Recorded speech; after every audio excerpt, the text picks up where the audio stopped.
You're watching Public Affairs Programming on C-SPAN 2. This a live picture from the JW Marriott Hotel in downtown Washington, where the Council on Foreign Relations is sponsoring a forum on relations between the U.S. and Saudi Arabia, especially focusing on energy and economic relations between the two countries. Strategic Perspectives on the U.S. Saudi Relations is the next panel coming up. Charlie Rose will be hosting this panel. David O'Reilly will be one of the participants, chairman and CEO of the Chevron Texaco Corporation, also the Secretary General of the Supreme Economic Council of Saudi Arabia, among the panelists of this forum, which will be resuming shortly. A little bit later today here on C-SPAN 2 at 1 o'clock Eastern Time, the Senate will be back in session with more debate on energy legislation scheduled to begin at 2 p.m. Eastern Time.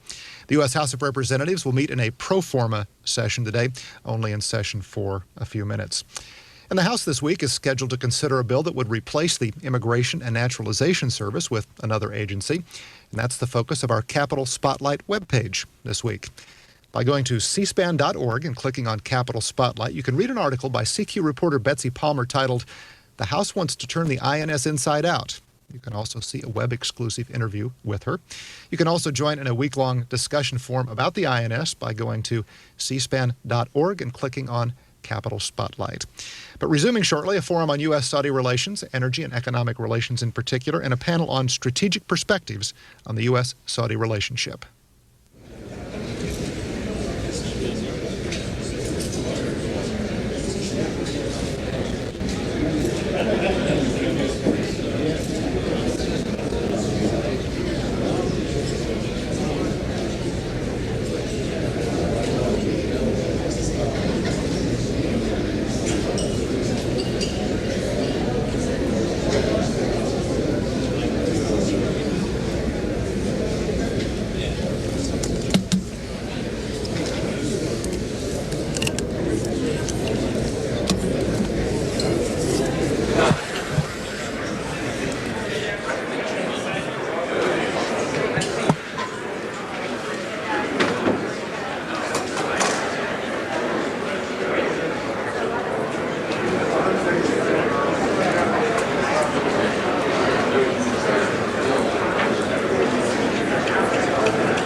Ambassador. Good to see you again.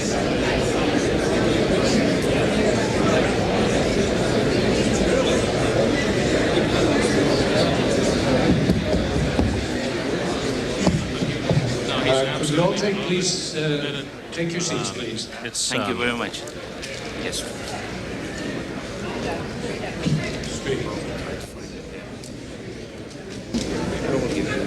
Mine. Okay. Here's. Thank you. Thanks.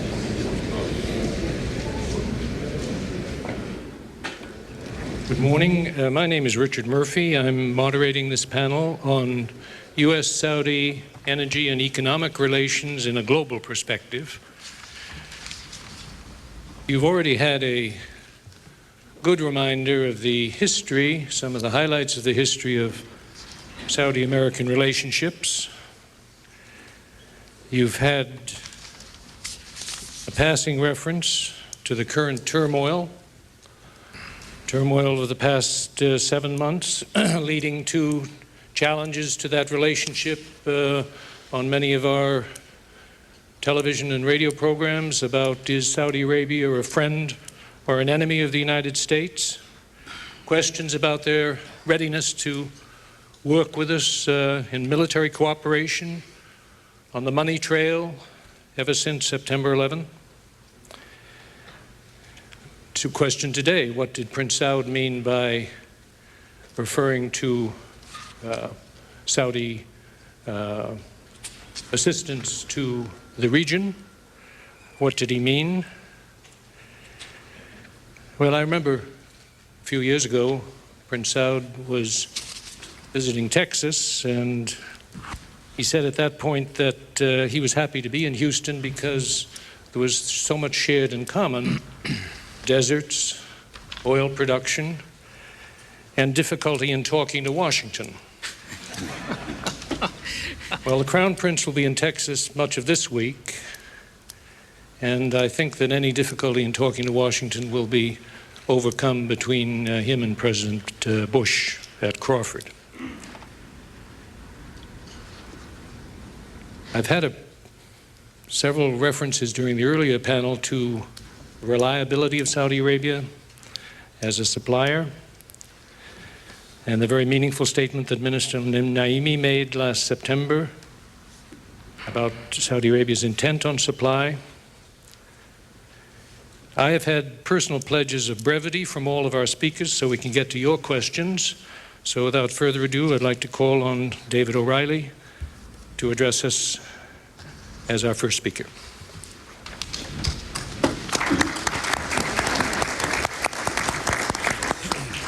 Thank you, Dick, and good morning.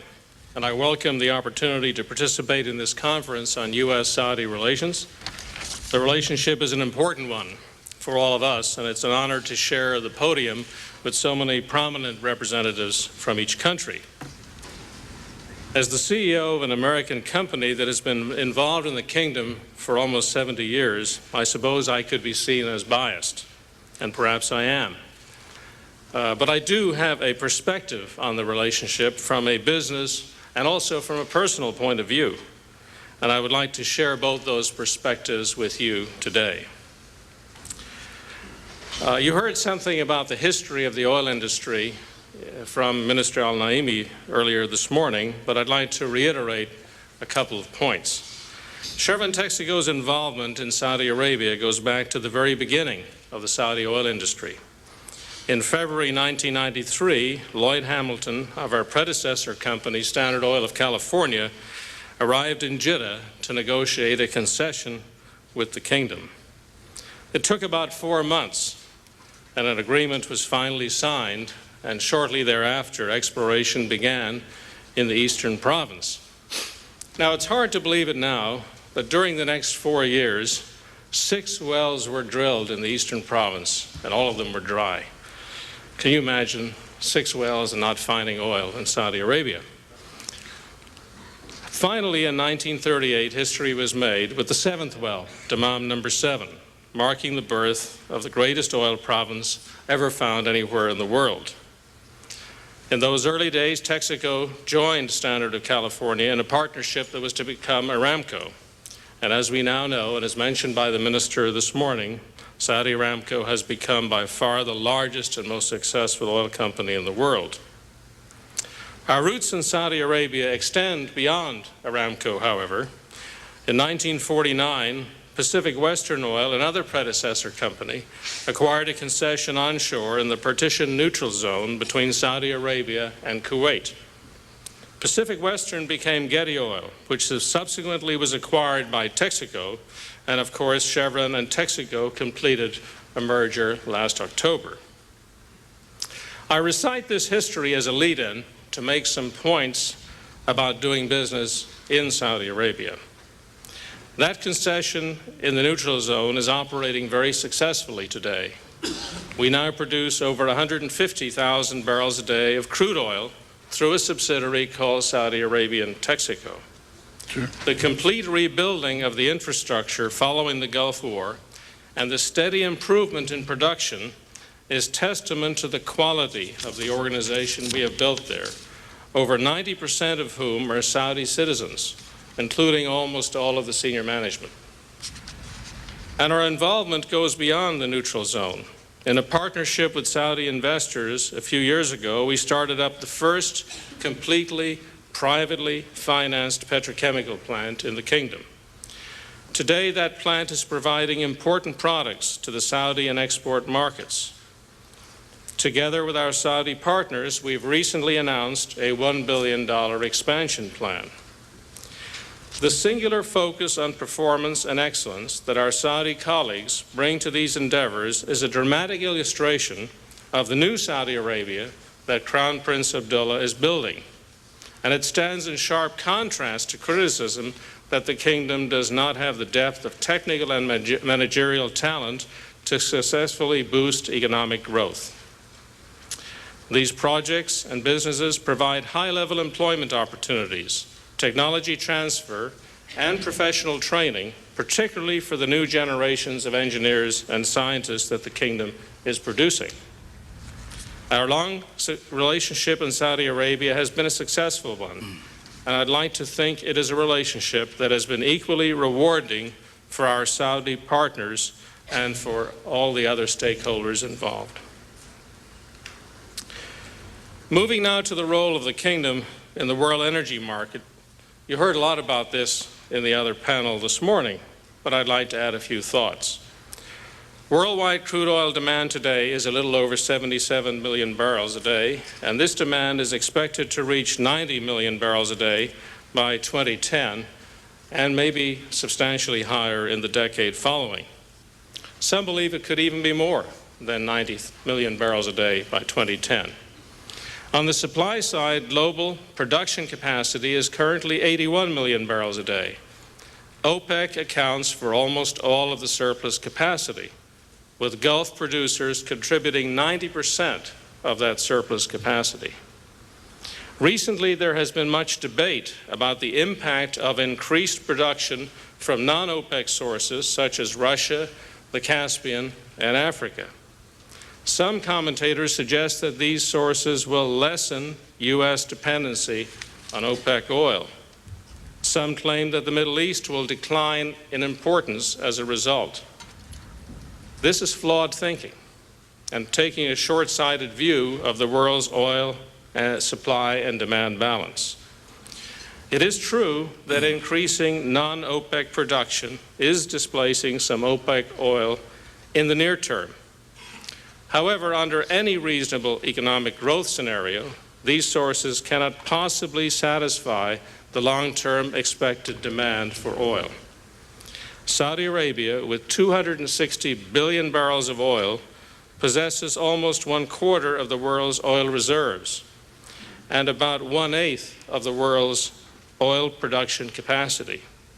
So it's no surprise that in a recent op-ed piece, Robin West, a petroleum finance company, referred to Saudi Arabia as the global central banker of oil. With its enormous reserves and excess capacity, Saudi Arabia has long played the role of a balancing producer. Minister Naimi mentioned the positive role played in supplying additional oil in 1979 and again in 1990. and its excess capacity has recently had a moderating impact on the market in times of volatility, such as in the weeks following September 11th, and more recently when Iraq announced that it would withhold oil exports for a month. Of course, no one could argue or should argue that diversity of oil supply is important for every country that relies on oil imports. As Secretary Abraham said, multiple sources of oil are important for consuming countries, including the U.S., because diversity of supply means security of supply. Nevertheless, the numbers speak for themselves. The world needs and will continue to need Saudi oil for a long, long time to come. Because of its oil reserves, much of the discussion on economic development in the kingdom centers on energy and energy-related businesses. I think it's important to discuss the need for diversifying the economy and attracting investments in other industries and businesses from both Saudi and non-Saudi investors. Saudi Arabia has a well-documented high birth rate and rapidly growing young population entering the workforce. Economic diversification is and will be critical for the long-term growth of the economy. Saudi Arabia will need more labor-intensive, knowledge-intensive, and service business growth. In recent years, the kingdom has taken some very positive steps to improve the business climate. Continuing these reforms is an essential dimension to the economic health of the kingdom, and they should provide U.S. companies outside the energy sector with new investment opportunities not available in the past. On the subject of investment, we should not forget that 3 years ago, Crown Prince Abdullah launched an energy initiative for the kingdom. He invited foreign oil companies to submit proposals for upstream gas projects associated with downstream investments. Negotiations and opportunities of this size and scope are by their very nature complicated and time-consuming. Not only must the terms make sense for Saudi Arabia, they must make good business sense for the companies involved. And although Chevron Texaco is not participating in these particular investment opportunities, the Crown Prince's vision for major foreign investment in the kingdom in the hydrocarbon and industrial sectors sends a very strong signal about the direction of Saudi Arabia's economic policy, to open its economy more and more to outside investment and to serve as a full-fledged player in the global economy. Having spent my time so far from a business perspective, I would like to close by sharing some personal thoughts about the situation in the Middle East, because it has the potential to be very destabilizing and has already introduced volatility in the oil markets. I applaud the action taken by Crown Prince Abdullah when he introduced his vision for peace and the vigor with which he has pursued gaining support for it from the rest of the Arab world. Thinking about this, I reflect for a moment on the vigor with which King Abdulaziz ibn Saud completed his conquest of the Saudi Arabian Peninsula in 1925. He spent the next decade building the early foundation of the modern Saudi Arabia. One small step was that oil concession with Standard Oil Company of California. It is easy to look backwards and to conclude that the personalities involved at the time could see clearly what they were creating. But as Joseph P. Ellis said in his recent book about the founding fathers of the United States, no one present at the start knew how it would turn out in the end. Saudi Arabia is where it is today because of the vision of its first modern-day leader, and I hope that Crown Prince Abdullah's vision for peace will have an equally successful outcome.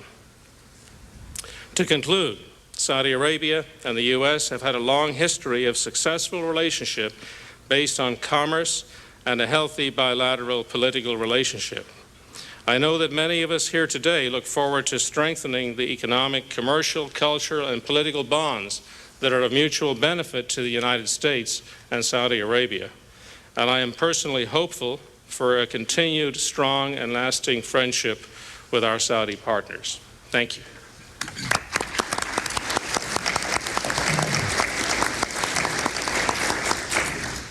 Now call on Dr. Abdurrahman Al-Tuwajri. He's no stranger to Washington, having spent nearly a decade here with the U.S Saudi Executive Director, culminating as Executive Director for the International Monetary Fund. We welcome you. Thank you, Chairman. It's really, great pleasure to be back in Washington and to address such a distinguished audience. As I listened to speaker this morning, I think we agree on one fact, that over the years, a strong and mutually beneficial relationship was developed between Saudi Arabia and the United States. This relationship is particularly clear and strong in the economic field. It extended over more than 70 years and covered, besides oil, bilateral trade and mutual investment. The United States is the largest trading partner of Saudi Arabia.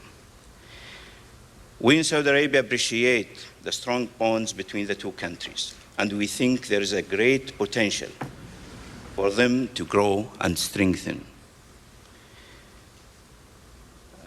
As some of you probably aware, that we are undertaking an ambitious reform program in our country. Its main objective is to realize the vast economic potential of Saudi Arabia and to create more opportunity for investment, either by domestic investors or non-Saudi investors, including American investors.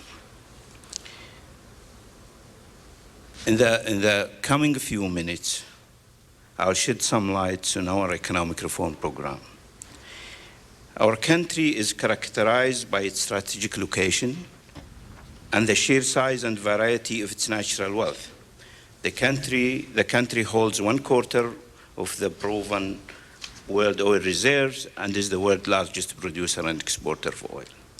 In mere 3 decades, economic changes has happened at a pace never seen before in modern history. To take just one index, the economy GDP has grown from some $6 billion in 1970 to more than $170 billion in the year 2001. Which makes it the largest economy in the Middle East. The success is no accident. Underneath is a strategy that uses oil proceeds to foster private initiative. The hallmark of that policy is an enduring balance of macroeconomic conditions conducive to market-led growth, a stable and fully convertible currency, one of the world's lowest inflation rates, and a strong and efficient banking system are among regular features that business can take for granted in Saudi Arabia. The effort has paid off handsomely. A foundation for further growth is now firmly laid in a modern infrastructure, a highly educated population, and substantial industrial base. As the economy grew, the production structure changed. Non-oil GDP, which was only about 38% in 1970, grew to 67% in 1999. Nevertheless, dependence on production and export of oil remains undeniably heavy. Oil still accounts for more than 70% of government revenues and close to 90% of exports. An inevitable consequence of the oil dependency is the economy subject to the vagaries of the world price of oil. This is reflected in a volatile export revenues and the resulting fluctuation in government spending. The experience has served to intensify the determination to reduce the economy dependence on oil. At the outset, government leadership of the development effort was inevitable in the conditions of Saudi Arabia in the 1970s. However, the economic imperatives have meanwhile changed radically, so that policies also have to change. After almost 2 decades of fiscal deficit, the inadequacy of government spending as policy tool is clear for the fresh challenges we are facing now. Faster growth on sustained base is critical to create meaningful job opportunities for the country's young and growing population of more than 20 million. At 3.3%, the yearly growth is one of the world's highest, and the population is also youthful, with almost 43% aged less than 14 years. An adequate standard of living for the coming generations presume an economy able to absorb the new entrants into the workforce. There are also the attendant challenge to provide adequate services, including health care, education, and training in the years to come. We believe the answer lies in large part in a growing private role in the national workplace, and we are committed to an environment even more attractive for the private sector to lead in growth and job creation in the future.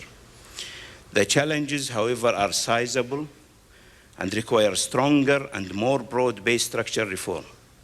Therefore, a major institutional changes to support the process have been made, which include the formation of the Supreme Economic Council in late 1999 and the Supreme Council for Petroleum and Minerals Affairs a few months later. These two institutions have added greatly to the momentum for structural reform. Supreme Economic Council has moved boldly in several fronts in its role as the main formal forum to design and coordinate economic policy. This includes the new foreign investment law, the establishment of the Saudi Arabian General Investment Authority, the slashing of tax rate on foreign investors, and allowing non-Saudis to own real estate. These measures led to practically equating the treatment of foreign investors with local investors. In addition, to help train young Saudis and enable them to take the job opportunity in the private sector, the Human Resources Fund was created. Moreover, Supreme Economic Council slashed custom tariffs from 12% to 5%. The creation of the Higher Tourism Commission is an important step to help diversify the economy by tapping the country's large tourism potential. Of course, a major plank of the reform program that has drawn a wide attention is the invitation of international oil companies to take part on the gas and downstream oil investment, which Minister Naimi talked about this morning. Privatization is an important element of our reform program. It is a strategic choice, and the momentum now is building to identify economic activities and government services to be privatized and to put in place a well-designed strategy for privatization. The nature of privatization is slightly different in Saudi Arabia than some other countries. Our economy, since the creation of the country, is based on private initiatives. Government intervention in economic activities happened during a period where the economy is growing in vast base and the private sector does not have the resources or technical ability to provide goods and services that were needed. Now, we have a very sophisticated, resources-endowed private sector that can manage and finance many economic activities. We hope privatization will increase productivity and provide goods and services to the consumers with reasonable prices. Administration of the privatization program is the responsibility of the Supreme Economic Council, which is giving the issue the needed attention. A special committee was created within the Council to deal with the privatization issues. Nobody claims that the process is easy. We know that there are challenges to be dealt with, including, for example, pricing of privatized services, the status of the employees, and how do we ensure competition in the privatized activity. Therefore, it's important to put in place the legal framework and create or identify the agencies that will regulate the economic activities to be privatized. The progress so far is considerable. The privatization of the port services and the corporatization of both the electricity and the telecommunication sectors are now complete. The Supreme Economic Council has passed the telecommunication law and approved the creation of the Telecommunication Authority. These are two major steps in the privatization process of the telecommunications sector. Moreover, two regulatory agencies were created to deal with the electricity sector and the other one with investment in industrial parks. Work has meanwhile started in the process of privatizing the Saudi Arabian Airlines. Additional structural reforms under serious consideration now include a new corporate tax law, a new capital market law, and a new labor market law. Lastly, we continue to take our global responsibility seriously. We greatly value our active involvement in the international economic arena and our participation in and contribution to the international financial organizations. We also hope soon to add to that process by joining the World Trade Organization. The accession work is now in progress, and agreements have been already reached with 11 countries. I was happy this morning to listen to Secretary Larson commenting is that the U.S. government will work closely with the Saudi government in the process. Ladies and gentlemen, I have detailed for you the new challenges that face the economy of Saudi Arabia, as well as the policy responses that we are adopted.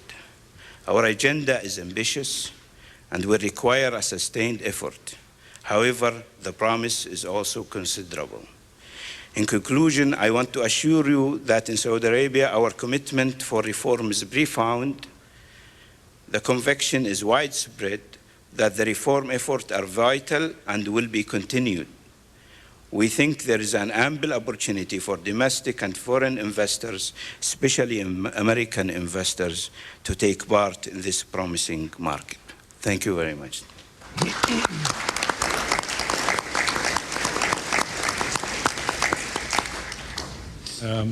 Our next speaker will have a change in the order of speakers. Ambassador Chaz Freeman will speak now.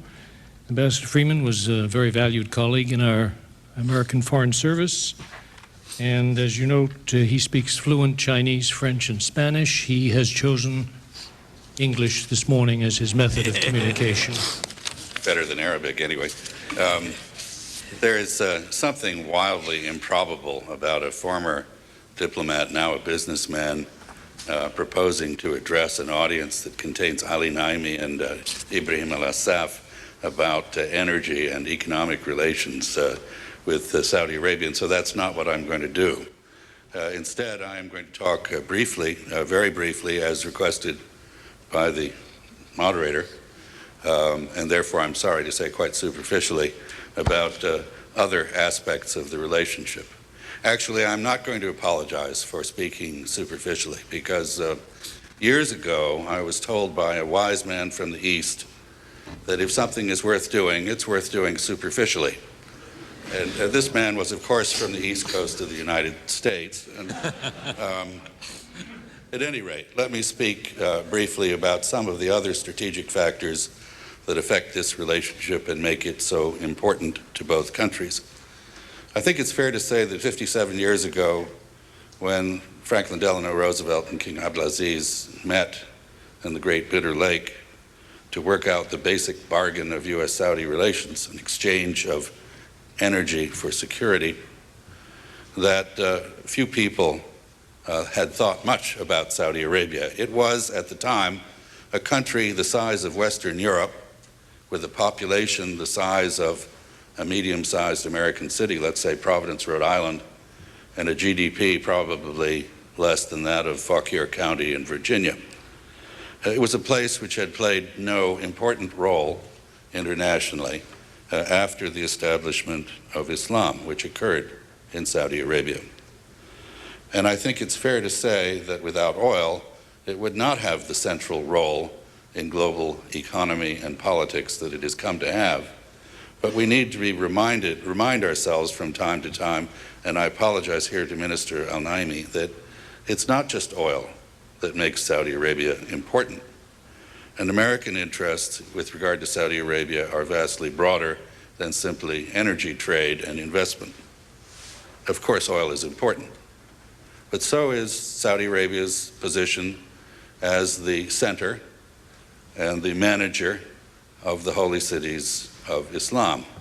Imagine those cities in the hands of extremists of the kind we have recently come to know so unfortunately, and you can imagine what they would do with the bully pulpit of the Prophet's Mosque or Mecca. Saudi Arabia occupies a strategic position such that you can't get between Europe and Asia without flying over it or going around it. And I can recall as ambassador, my defense attaché's office, before the Gulf War, was obtaining 30,000 overflight clearances a year for the U.S. military. A reminder that Saudi Arabia occupies strategic real estate, quite aside from the resources that that real estate contains.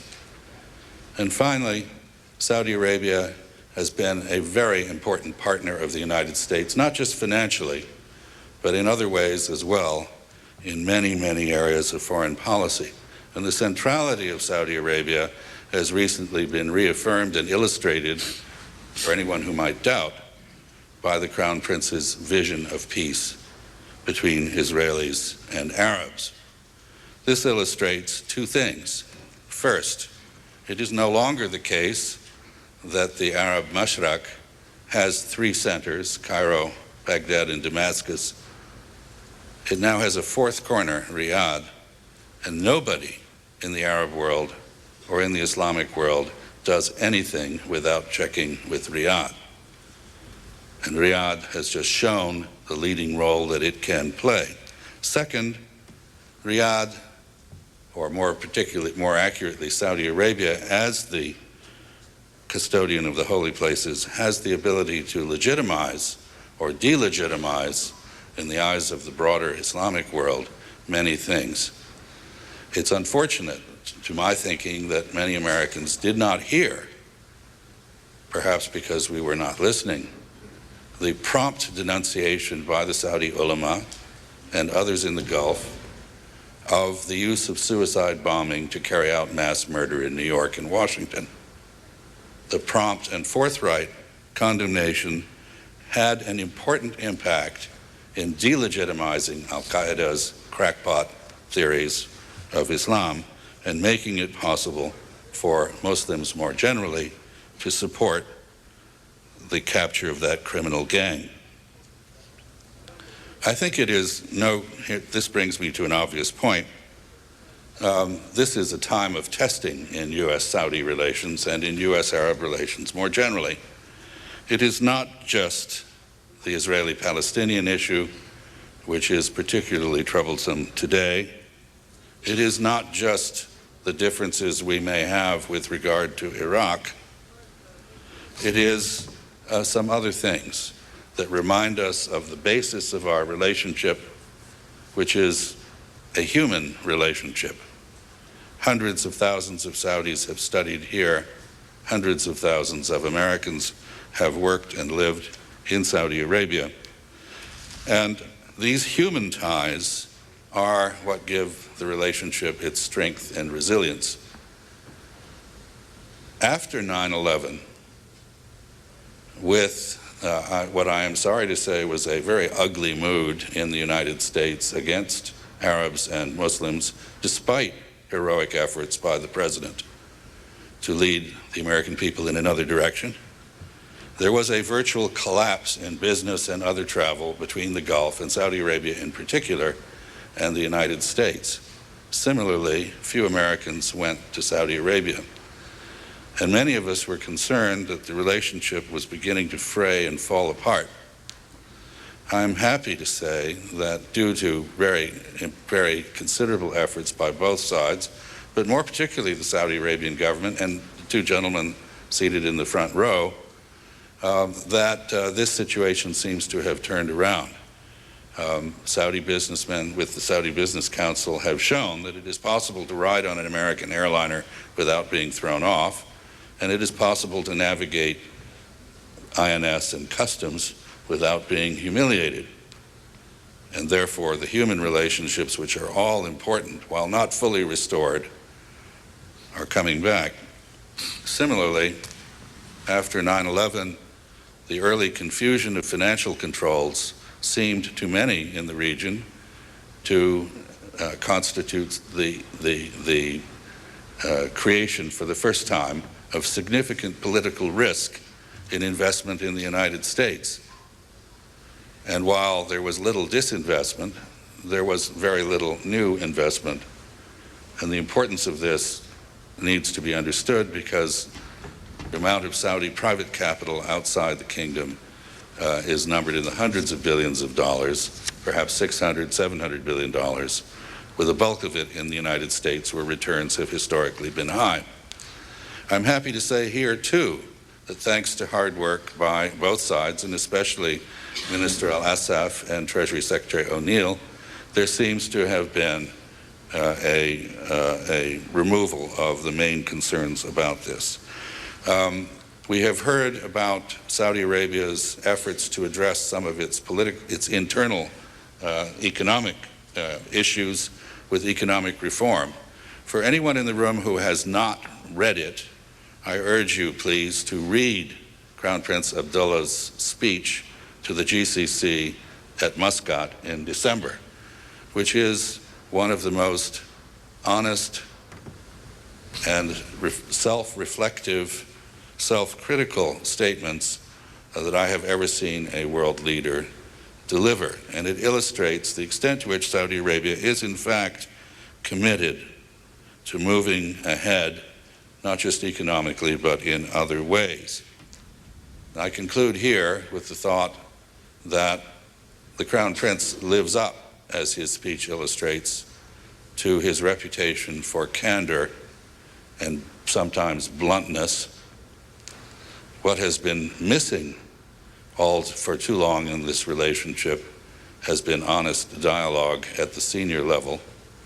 And therefore, I am very, very encouraged by the forthcoming meeting in Texas, which I think will be honest and perhaps even blunt, and can begin to restore this important relationship to the healthy atmosphere and sound condition that would serve the interests of both countries. Thank you.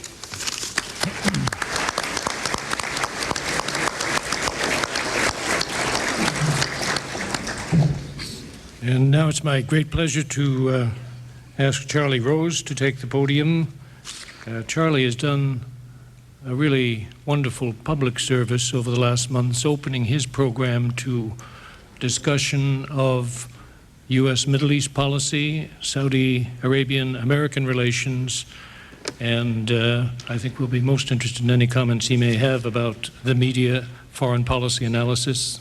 Charlie, to you.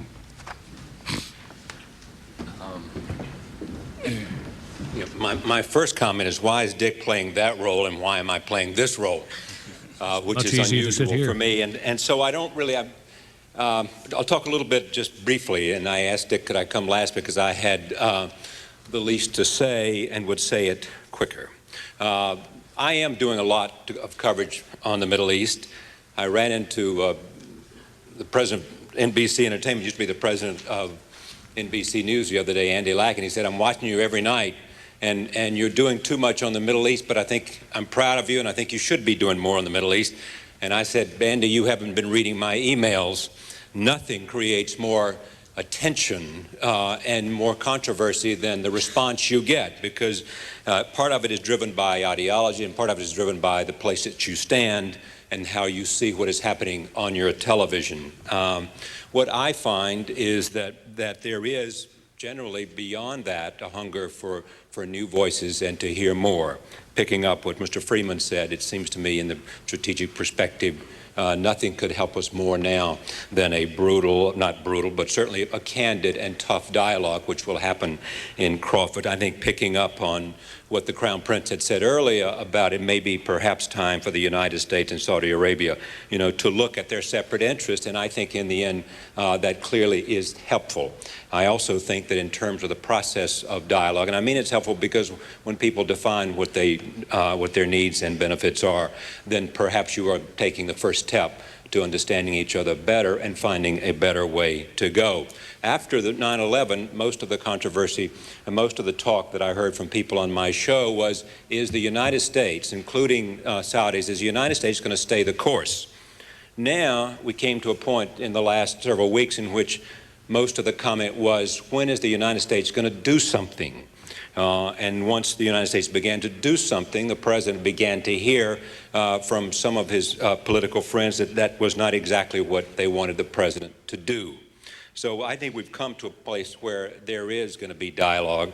The press coverage varies from the extraordinary record of the New York Times, because in recognition of their Pulitzers, I didn't quite know what Tom Friedman meant this in his column yesterday when he compared people who watch television coverage of the Middle East wishing for the Golf Channel as an antidote and suggesting a number of reasons as to why the Golf Channel was different. One, he said, was that people on the Golf Channel know what they're talking about. Two, he said there was no discussion of religion and no discussion of history. Also, there were long silences in the coverage, and that they respected the rules of the game. They beat up on the course, not each other. The change was okay, and so was self-inspection and self-analysis in terms of how you play the game. The media's coverage, in many cases, leaves something to be desired. Part of that comes from the fact that from competence and not so much from bias.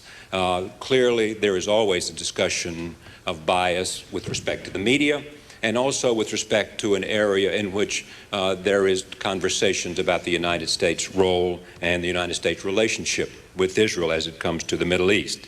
So what is necessary for the media coverage, I think, and it is to be better, not to be less, it is to be better. And I think one of, hopefully, and you're on very touchy ground if you look for something to come out of 9/11 or come out of the war in the Middle East. But what I hope doesn't come out of that, but what I think is an awakening sense of the United States, is that we have a lot at stake in the Middle East. And the media has a significant responsibility to do the best that it can. The Saudi initiative came out in terms of its publicity from an interview with Tom Friedman and the Crown Prince. We've had lots of conversations, and I think that initiative, it seems to me from the people I talk to, is still at play. I have done a lot of programs having to do with values within various countries in the Middle East, having to do with economic circumstances within various countries of the Middle East, having to do with unemployment in various countries in the Middle East, and having to do with the understanding that we as Americans have and the role that the press can play. Television is more and more prominent, whether it is 24-hour-a-day cable here in the United States or Al Jazeera and its role in the Middle East. There is clearly a sense for all of us to be better at what we do, to be more informed. The other thing that I think is important, and hopefully, it is often a product of having, of the ability of the journalist also to have access to the kinds of stories that they want to do. And we have been, in some cases, high in will and low in our ability to get that access to talk to people. That's why the conversation with the Crown Prince attracted so much attention, and it came after the New York Times and Elaine Sciolino had been there and had begun to talk to some members of the Crown Prince and some other members from the intelligence service about attitudes in Saudi Arabia at the time, and she did an amazingly good job, and that began to make us think. And then I all of a sudden found that there were people I could get to come to my program, because there was a sense, not just out of public relations, I think, but a sense that there were perceptions and questions being asked that we needed to hear from, and so more and more people were available to talk about that. It should never be said, that a reporter should have an excuse because of the absence of access. It is up to us to find people and to find the story. It is a strategic moment, I think, more than just a question of strategic perspectives. Clearly, with the Crown Prince coming here and with the meeting in Crawford and looking at what the respective interests are, and I hope that all of us in the media will have an opportunity to do more.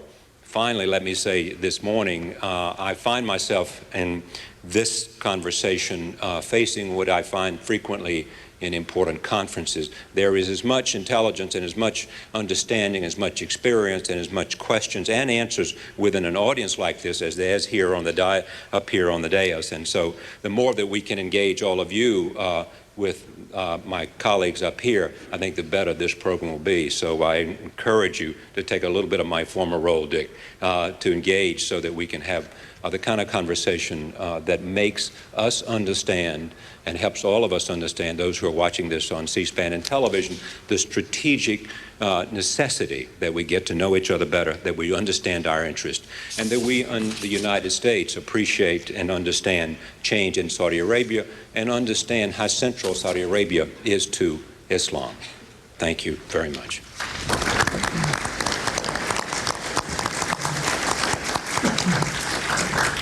Thank you, Charlie. Well, time has come to do just what Charlie suggested. I'd like to reimpose some council rules. In terms of asking a question, would you please stand?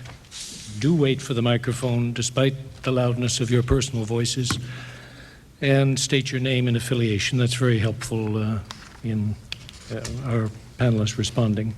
Please keep the questions concise. Show of hands. Right, sir. My name is Brian Ogu, Middle Eastern Department of the International Monetary Fund. My question is to Mr. O'Reilly. Perhaps you might want to comment on the role of alternative energy in all of these discussions, especially in the transportation sector. Thank you.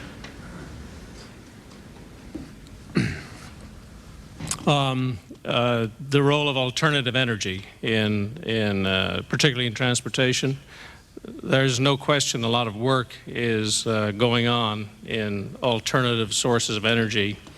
You see already in automobiles, some hybrid automobiles, combination of oil or gasoline, diesel and electricity. There's a lot of work going on fuel cells. However, there are many, and we are involved in some of that work, collaboratively with engine manufacturers and other participants. However, the barriers, the technological and economic barriers, are still significant, and it is difficult to see how transportation in particular could be significantly impacted by alternative sources during the next decade, or maybe even 2 decades, certainly in the next decade. So I stand by my comments earlier. Oil demand will grow. Transportation in particular will need oil, and it's very, very important for economic growth for the coming decade and probably the one after. Yes, sir. Question here.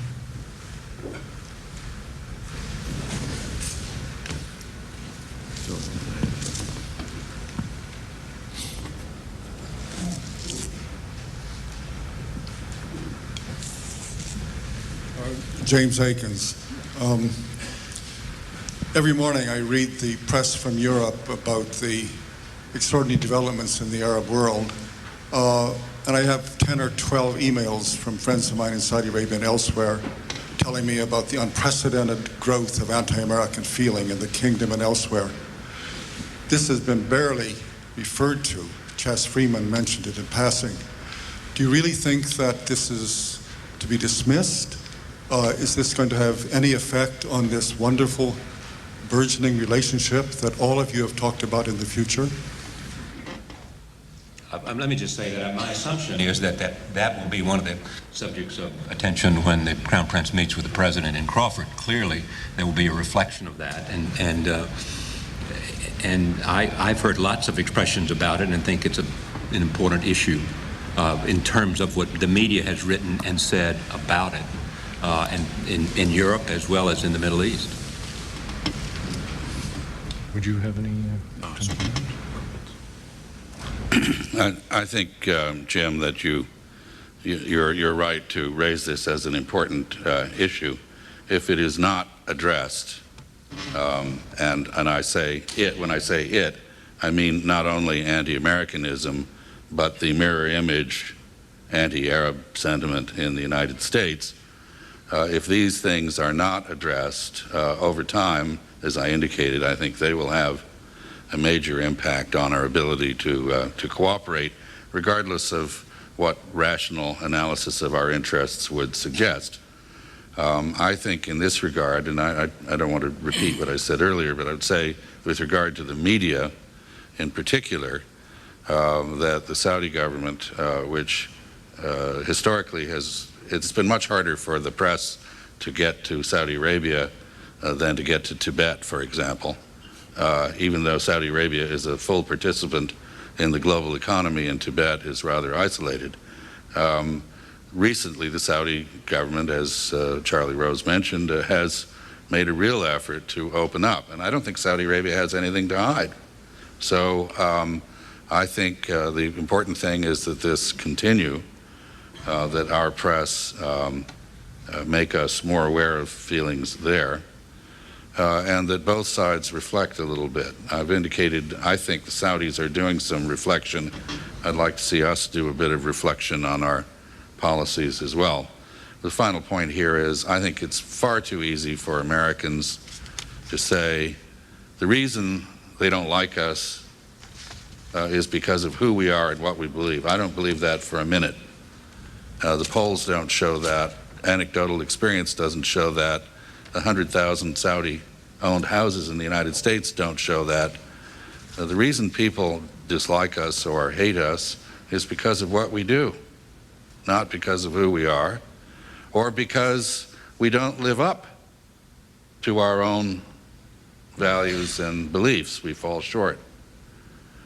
And if the problem is behavior, if it's policy, then that's the kind of thing that can get discussed at Crawford, and maybe we can begin to find a way toward a restoration of understanding and common purposes.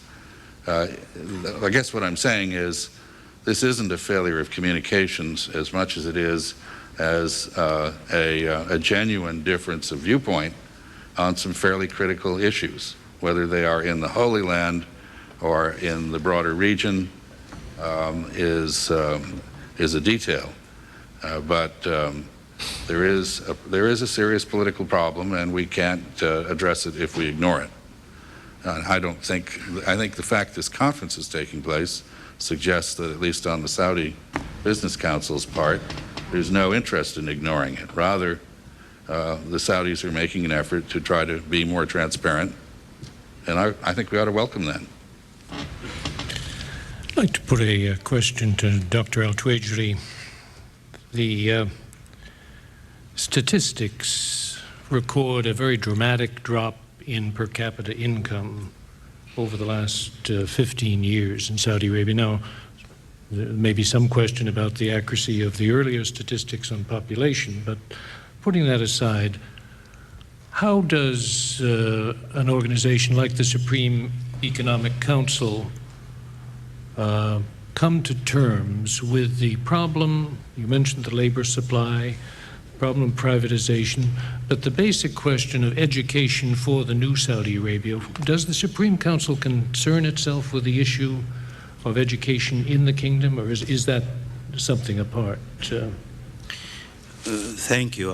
Of course, this is one of the main concerns of the government and the Supreme Economic Council. But let me go back to your comments regarding the per capita income, the drop in per capita income. Yes, it's unfortunate. Most of the people, when they compare per capita income in Saudi Arabia, they look at 2 years. 2 years, which is basically at those 2 years, there is an increase, I mean, a vast increase of the oil income of Saudi Arabia, which is about 79 and 80, basically.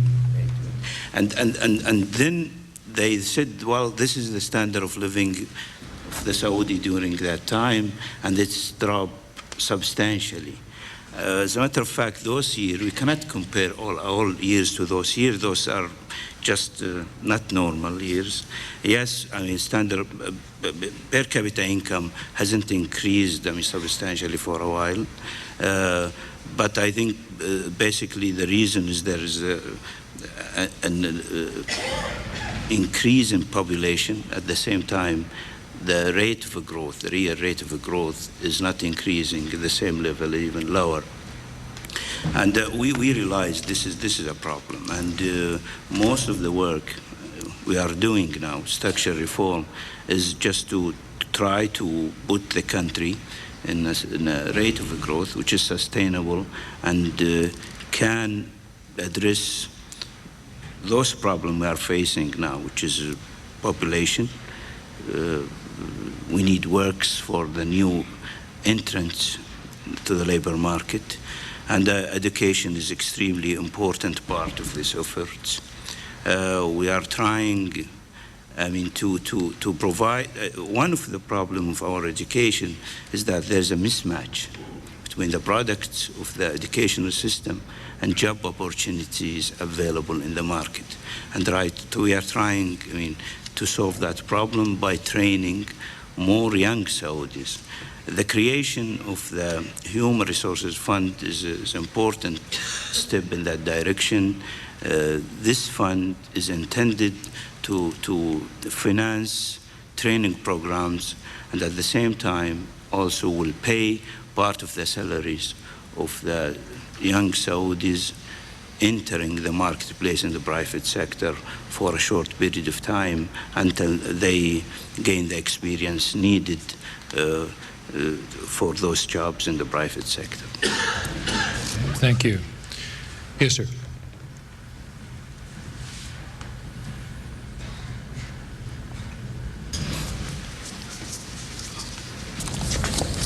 Well, this question would be to anyone on the panel who wants to answer it.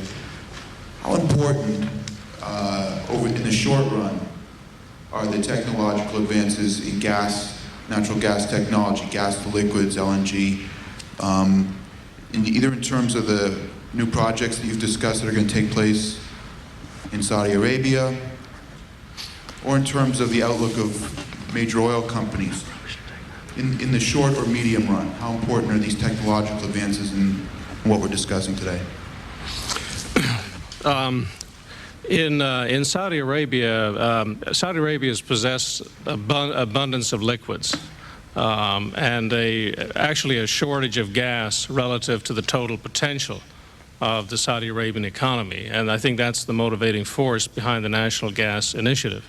So gas to liquids in Saudi Arabia doesn't make good strategic or probably economic sense. Gas to liquids would make more sense where there's plentiful gas at very low prices, maybe Iran and Qatar in the Middle East, Northwest Australia, or Nigeria. So in that respect, LNG is similarly. I think clearly Saudi Arabia needs gas for its internal economic growth so that it can focus on its oil industry as one of its primary sources of foreign exchange and export revenue. Yes, please.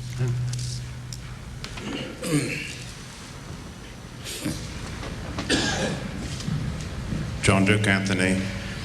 A year and a half ago, Crown Prince Abdullah proposed that we established a permanent secretariat in Riyadh that would address the ongoing needs, concerns, and interests of producers and consumers alike. Mr. O'Reilly, what are the reasons why the U.S. energy industry and the U.S. government even more so have been less than enthusiastic in promoting this particular proposal? And Dr. El-Tawadri, if you would, given the centrality of the kingdom's energy industry in the global energy industry, what in your view are the consequences of the fact that the kingdom is not yet a member of the World Trade Organization? Well, on the first question, certainly my company doesn't have any opposition to this proposal, and I wasn't aware that this was a big issue for the industry. As to the U.S. government, I think you should put that question to one of the U.S. government people here. I can't speak for them. Do you have anything on that, Chaz? I'm not in the U.S. government. Thank God. You really cleared the podium on that one. Well, with regard to our membership in the World Trade Organization, we are eager to be member in the World Trade Organization. It is the consensus in Saudi Arabia is that it's important for us to be a member, and as soon as we can. We found out the process is difficult. It's not easy, and I think discussion is going on now, and hopefully that the sooner that we'll be a member, the better. This will open for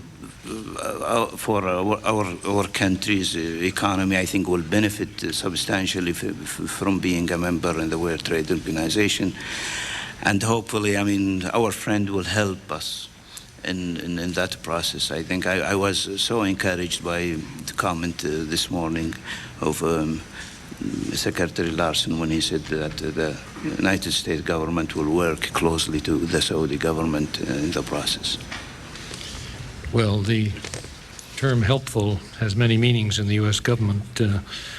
On World Trade Organization membership, it tends to be translated as tough love. Can I comment? It will be always optimistic. I think the issue of World Trade Organization membership for Saudi Arabia is in fact a central issue of the relationship, and it's one that the U.S. government should stress more than it has. And I think Al Larson's remarks in that regard were very timely and appropriate. And I hope they were more than polite. A polite bow in the direction of this. The reason for the importance of this is, I mentioned the large amount of private Saudi money that is outside Saudi Arabia. It is outside Saudi Arabia basically because rates of return have been higher outside Saudi Arabia on average than in the kingdom. The only way in which this money can be put to use in the kingdom is if the economy becomes more transparent, more open, more efficient, and the capital markets are developed, as I know the Crown Prince and his cabinet are committed to do. The means by which all of this is to happen, the only way in which it can happen, is by accession to WTO and the adoption of the global norms of trading and investment that WTO embodies. So those who wish Saudi Arabia to escape the fiscal crunch that it has been in, to prosper, to be more a part of the world rather than less, have a big stake in the success of the Saudi effort to exceed the WTO, and should try to be helpful. And I think that ought to include the U.S. government, which I'm not part of. Yusuf? Yusuf Ibrahim was the Council of Foreign Relations. Question to both Dr. Tuwajri and Chaz. One of the important elements of the relationship is the amount of funds and investments that the Saudis have made in the United States over 30 years, both on the private level and the government level. Chaz mentioned a number of as much as $600 billion in private investment. I wonder if Dr. Tuwajri can tell us a little bit about the investment by the Saudi government, official instruments of the United States. And I also wonder, I just came back from a visit to Saudi Arabia in 10 years, and I must say, in 20 years of visiting the kingdom, I've never seen that much anger with the United States policy. I think it is due to the savage attack on Saudi Arabia in the media, but it's also going to get worse, and it has gotten worse because of the situation in the Middle East, and I suspect that part is going to get worse. So my question to you is, first, people in Saudi Arabia are talking about boycotting American goods. There are a lot of people in the business community who are truly furious and beginning to think of moving their funds. Is are any of these alternatives possible? Is the European Union and the euro a vehicle? I would not underestimate the amount of fury that one has picked up in Saudi Arabia this time.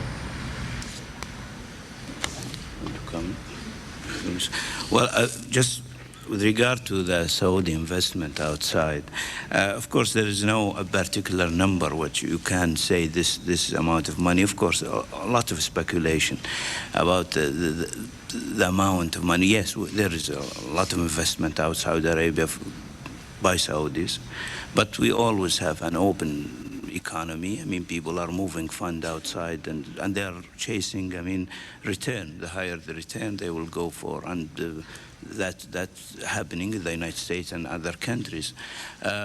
We are encouraging Saudis, I mean, to come to invest in Saudi Arabia, bring their money, invest in Saudi Arabia.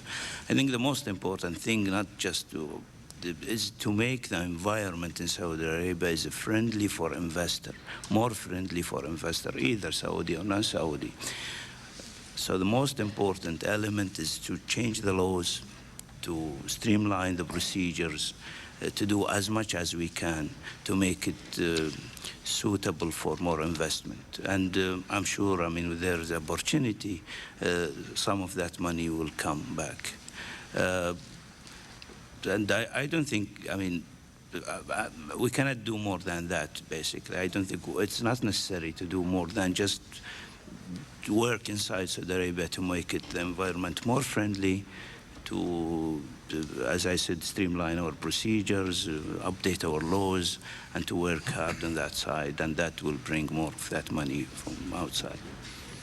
Charlie, you said that there was the question a few months ago, when is the U.S. going to do something? You were hearing from your visitors from the region, and now doubts are being expressed about apparent intention to do something. Could you enlarge on that? I mean, I think what I meant to say was that right after 9/11, all the questions were, you know, most of the people who waded in said, is the United States, especially with respect to Afghanistan, is the United States going to stay the course, you know, and having to do with reservations that about what had happened after the Gulf War and what had happened at a previous time in Afghanistan. Can't hear me? At a previous time in Afghanistan when the Soviets left in Afghanistan. So the question, will the U.S. stay the course? And now the question rose about when is the United States going to do something, a feeling that things were so accelerating out of control between the Israelis and the Palestinians, that the United States was the only force that could make a difference and could do something. And more people said on my program, between the Israelis and the Palestinians, that the United States was the only force that could make a difference and could do something. And more people said on my program, the U.S. had to do something. And without specifically recommending what, but had to get involved. Otherwise, they could not see that there was such desperation on both sides to see something change. And that's really a perspective that I saw. And today, it's sort of now that the United States has tried, you know, there, as I said, there's some political, all the weekend stories in the newspapers were about, you know, sort of crisis within the Bush administration. Every president has his moment, and the president is finding that while he was, after 9/11, acted with a certain preciseness and certainty and sure-footedness, you know, there are real questions now about where American policy was, and the president was getting attacked from within, questions were being raised within his own political base about the president. I'd like to turn to what Abraham said and ask this question, which is I'm curious about and don't really know the answer to, as I don't most questions I ask, which is the response, you said that you've never seen such animosity towards the United States on your recent visit in the last couple of weeks, I guess. Is it because of what the Saudis perceived happened in the United States press after 9/11, or is it because of the intensity of what has happened on the ground in the Middle East? Which of those is more responsible for whatever Saudi attitude about the United States that is present today? Yeah.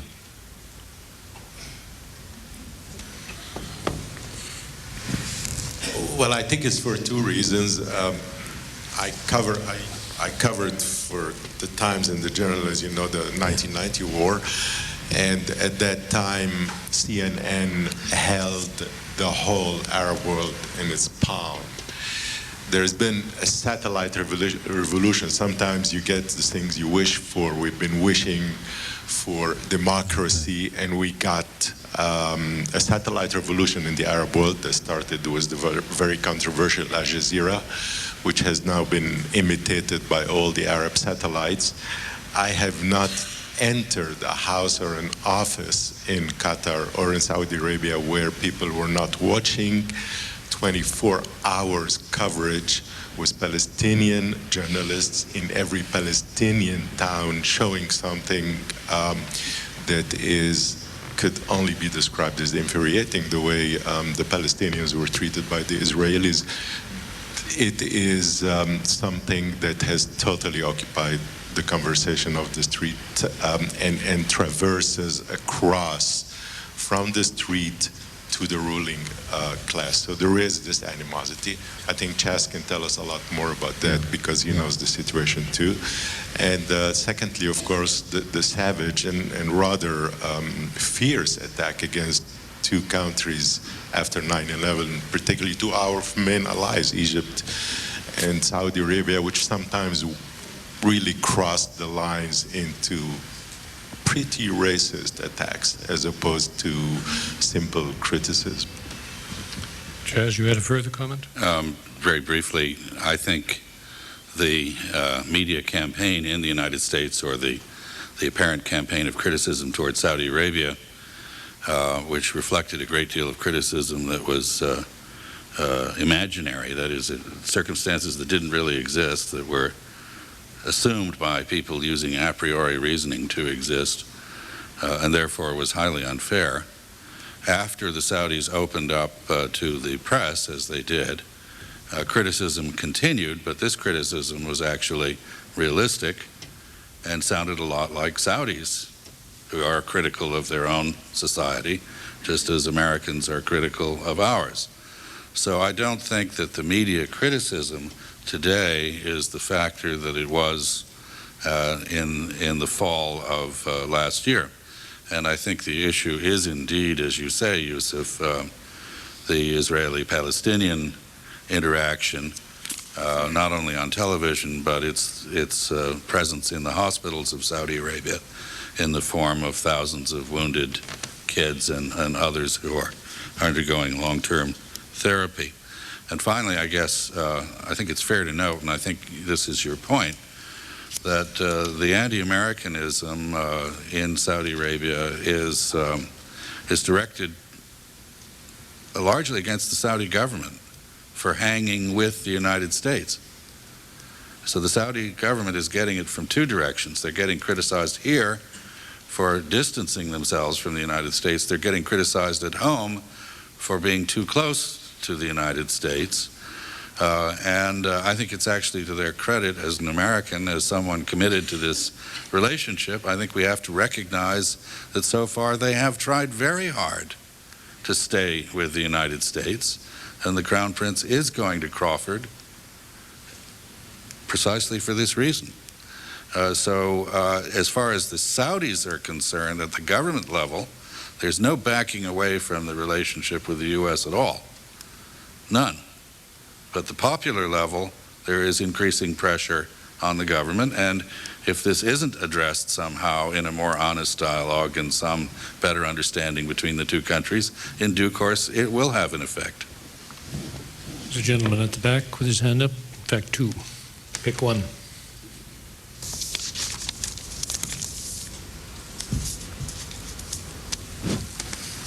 Vahid Fatuhi, Johns Hopkins SAIS.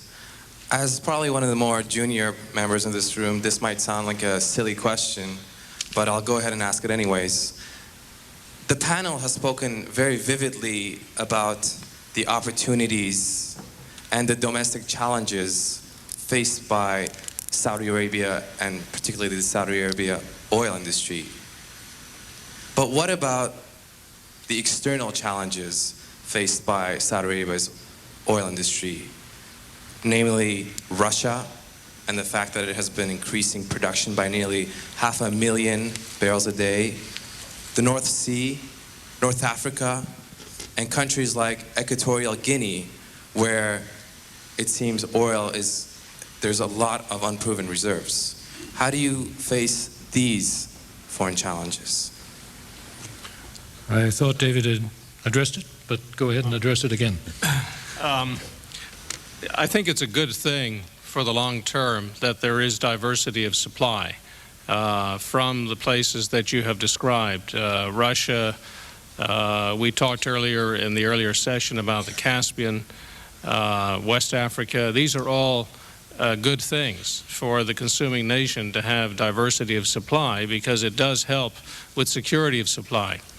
However, Saudi Arabia has 1/4 of the world's proven oil reserves and about 1/8 of oil production capacity.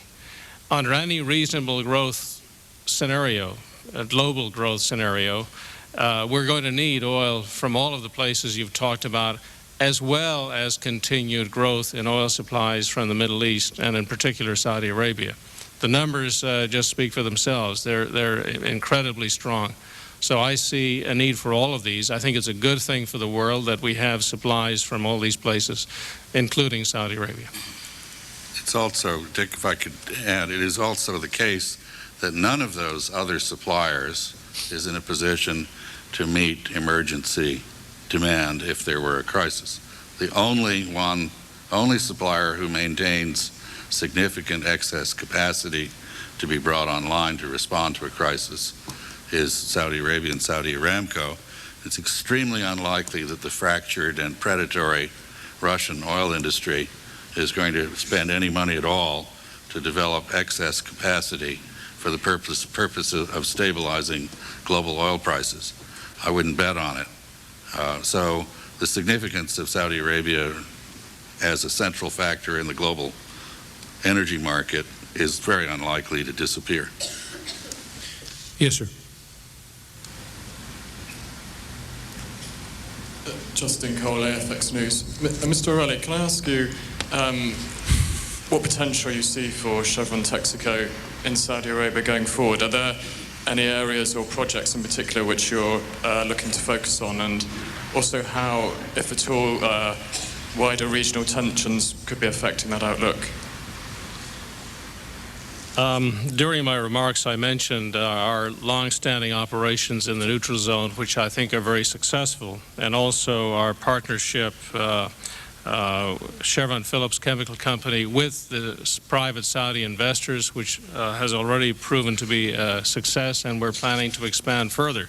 I think from the long term and the concern about tensions, if you take the long-term view, many parts of the world go through times of tension and concern. But in our business, we're looking at investments that have lives that last 20 or 30 years, and one can't be deterred by short-term tensions. And I see this concern as being a significant one, but one that's, I hope, short term when you take the 20 or 30 or 40-year view. We have been in the kingdom since 1933, and I hope I can be able to sit here in the year 2073 and say we've been in the kingdom another 70 years to add to the 70 we've been there. Well, we will all welcome you on this same podium. Probably be somebody else. Speak for yourself. Yes. Yes.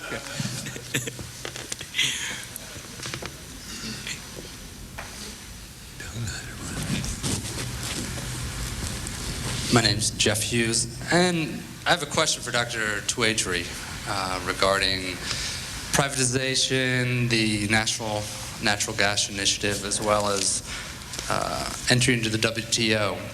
To my understanding, that Crown Prince Abdullah is behind these efforts, and I was wondering the support from the rest of the royal families, such as Princes Sultan and Nayef, as well as King Fahd. in pushing these efforts? Is there any other family reluctance to push these efforts? Well, as I said in my speech, I mean, the consensus in Saudi Arabia is that those efforts has to continue. And everybody, I think, either from the royal family or from the government, agrees with those efforts and encouraging them, I mean, support for those process. I think, as you know, Prince Abdullah is the chairman of the Supreme Economic Council, and the vice chairman is Prince Sultan, and both they are active in the Supreme Economic Council, which is overseeing the process of the economic reform, structural reform in Saudi Arabia. So there's a great support, I mean, by everybody in Saudi Arabia to the economic reform process.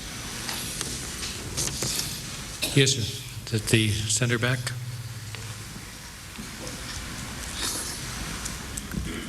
Yes, I'm Scott Thompson with Executive Intelligence Review. You mentioned that there should be some blunt talk at Crawford. How about some blunt talk here? Mr. Rose, you recently put Bernard Lewis on, the author of The Clash of Civilizations, who said that he had changed his mind and now considered Arafat to be a terrorist. Amir Oren, who is a very respected journalist with Haaretz, wrote that the IDF was studying the policies of SS General Stroop in the reduction of the Warsaw Ghetto.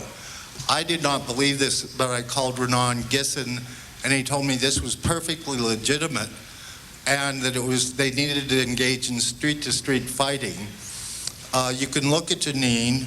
You can look at what has been done with bulldozing of houses and so forth and the reduction of refugee camps. I was wondering, it's quite striking to me that on the day that Crown Prince Abdullah's plan was adopted at the Arab League meeting, that the Israeli offensive began. Does anyone care to address that? I think you're getting well beyond the scope of our conference. Let me just address it, since I was in the area and in Beirut the day after the summit ended, that it was said that the Israeli movement into Ramallah and the other cities was, this was by some Arab friends talking, was the Israeli rejection of Crown Prince Abdullah's plan. I said at that time, and I still believe, it was not their rejection of the plan. They were not as quick to pick up on it as I think they should have been, as a very promising initiative.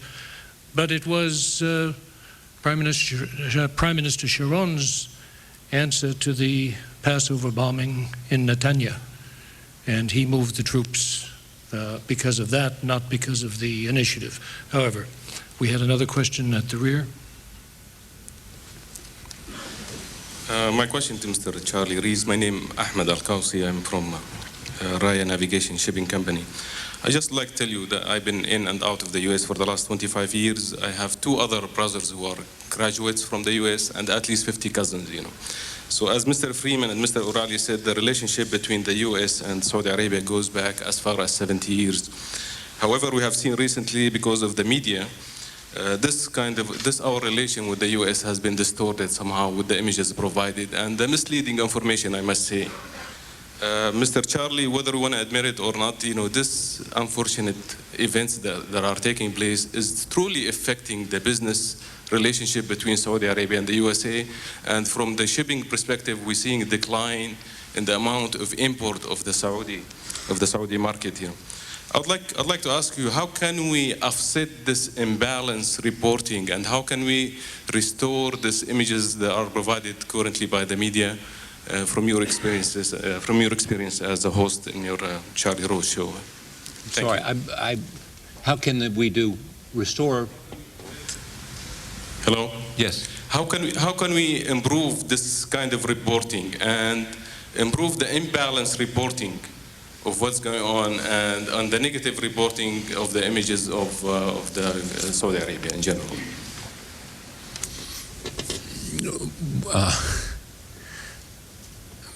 Let me just make a couple of comments about that, and and treat your question in that context. There's been some references here about a media campaign against Saudi Arabia. It's been raised on my program by former members of the Saudi government who raised the question about even conspiracies in the media against Saudi Arabia. I don't know anything about a media campaign. I certainly don't know anything about conspiracies within the media against Saudi Arabia.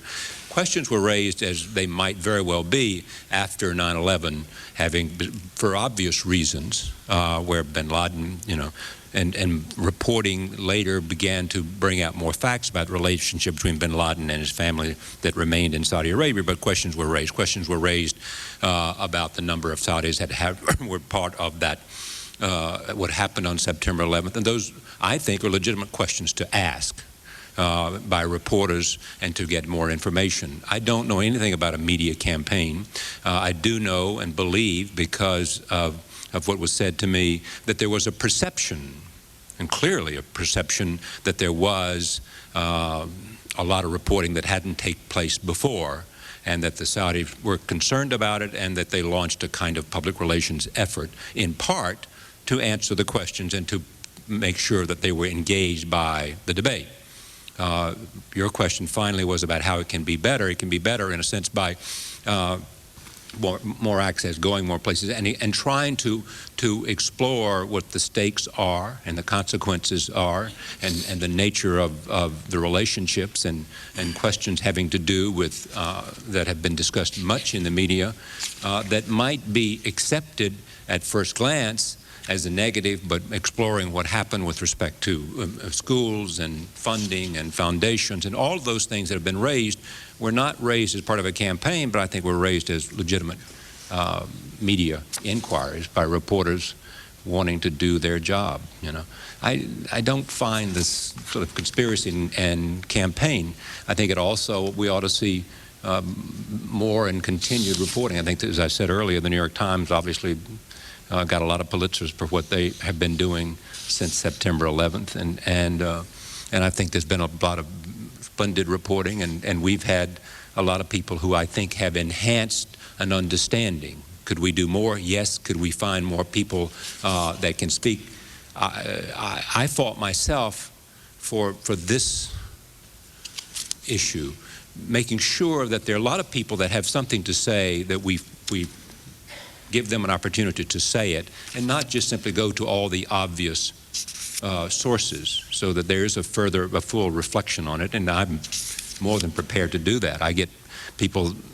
I mean, I'm lucky that I have people like Dick Murphy in New York and others, who are there prepared to do the show. We've talked about energy with the president of British Petroleum and with the CEO of British Petroleum and energy circumstances, and I think we can all just do a better job. But I'm trying to emphasize that that's more crucial than any notion of some campaign to do something. Well, ladies and gentlemen, I think we've heard quite a spread of questions and replies about the kingdom, its centrality as a supplier of oil, its excess capacity, the fact that the walls are down today between Saudi Arabia, such as might have existed, and the Arab-Israeli issues. 20 years ago, I couldn't have said that. It was possible to talk about a Gulf viewpoint as totally distinct from a viewpoint of countries in the Levant. So it is a smaller world out there, and one that our president is going to be very much engaged in discussing with the Crown Prince in the next few days. Please join me in thanking our panelists, and we thank you for your participation.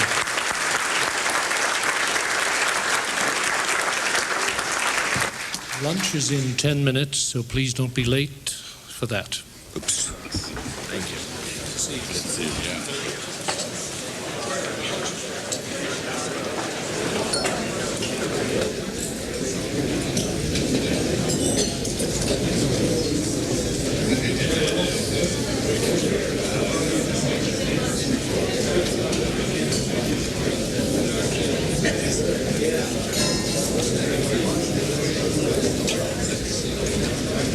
Yeah.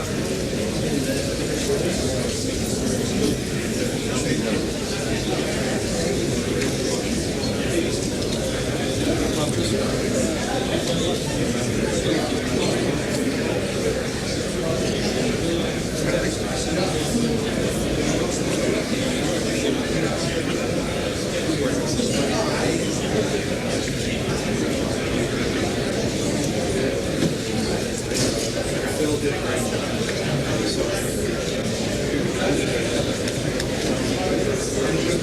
Thank you.